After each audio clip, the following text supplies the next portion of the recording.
नमस्कार। आज हम बात करेंगे एक्लाइफा इंडिका की, जो कि एक इंडियन रेमेडी है और जिसको प्रूव किया था सबसे पहले डॉक्टर एमएल सरकार ने, और उसके बाद डॉक्टर पीसी मजूमदार और एक French homeopath doctor CF toner का नाम भी लिया जाता है। ये होम्योपैथिक मटेरिया मेडिका की बहुत इंपॉर्टेंट रेमेडी है, स्पेशली हेमरेजिक कंडीशंस में, रेस्पिरेटरी ब्लीडिंग में और अर्ली ट्यूबरकुलर कंप्लेंट्स के लिए।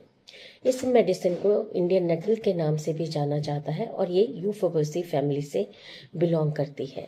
ये रेमेडी खास तौर पर हेमरेजिक डायथेसिस, ट्यूबरकुलर कंस्टिट्यूशन और प्रोग्रेसिव वेस्टिंग वाले पेशेंट्स में बहुत उपयोगी मानी गई है।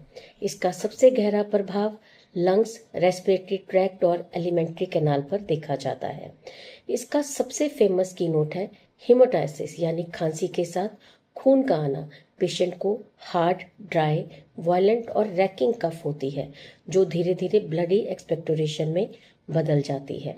इस रेमेडी के सिम्टम पैटर्न बहुत ज़्यादा यूनिक है, यानी कि सुबह के समय पेशेंट को fresh bright red arterial blood निकलता है खांसी के साथ, जबकि शाम होते होते यही ब्लड जो है वो डार्क और क्लोटेड में एक्सपोरेट हो जाता है।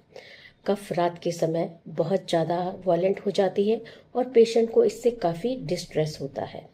रेस्पिरेटरी सिम्टम्स के साथ साथ चेस्ट में कांस्टेंट, सिवियर और परसिस्टेंट पेन रहता है।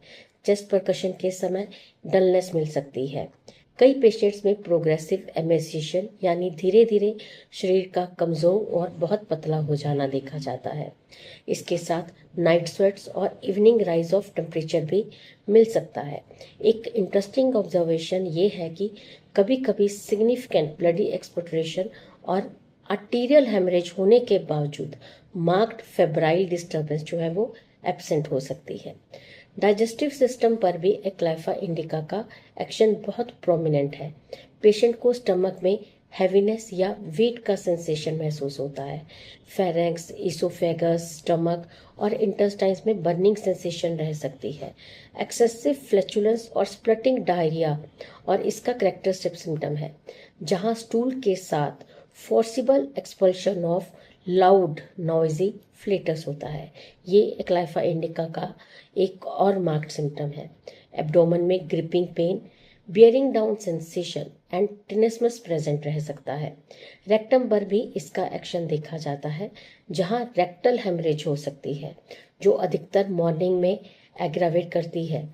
जनरल सिम्टम्स में पेशेंट सुबह बहुत वीक और एग्जॉस्टेड फील करता है, लेकिन दिन बढ़ने के साथ साथ एनर्जी कुछ हद तक इम्प्रूव हो जाती है। पल्स आमतौर पर सॉफ्ट और कंप्रेसिबल होती है। अब बात करते हैं हम इसकी स्किन सिम्टम्स की। स्किन सिम्टम्स में इचिंग, जॉन्डिस अपीयरेंस और सर्कमस्क्राइब्ड फ्रंकल लाइक स्वेलिंग्स होती हैं, यानी फोड़े जैसी सीमित सूजन देखी जा सकती है।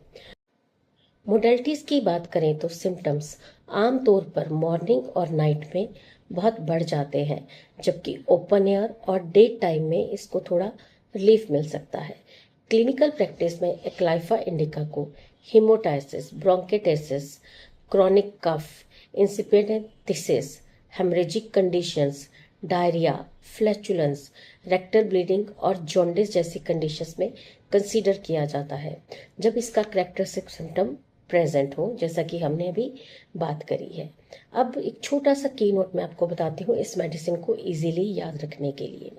जब कभी भी मॉर्निंग में ब्राइट रेड हेमोटाइसिस और इवनिंग में डार्क क्लॉटेड हेमोटाइसिस हो, हार्ड, ड्राई, रैकिंग, वायलेंट कफ हो, सीवियर चेस्ट पेन, प्रोग्रेसिव एमेसिएशन और स्प्लटिंग डायरिया विथ नॉइजी फ्लेटस, यही डिस्टिंक्ट सिम्टम कॉम्प्लेक्स एक्लाइफा इंडिका को रेस्पिरेटरी हेमरेजिस और अर्ली ट्यूबरकुलर स्टेट्स के लिए एक हाईली वैल्यूएबल होम्योपैथिक रेमेडी बनाता है।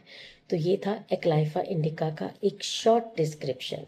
तो मिलते हैं नेक्स्ट वीक एक नई मेडिसिन के साथ। Till then stay healthy and stay happy.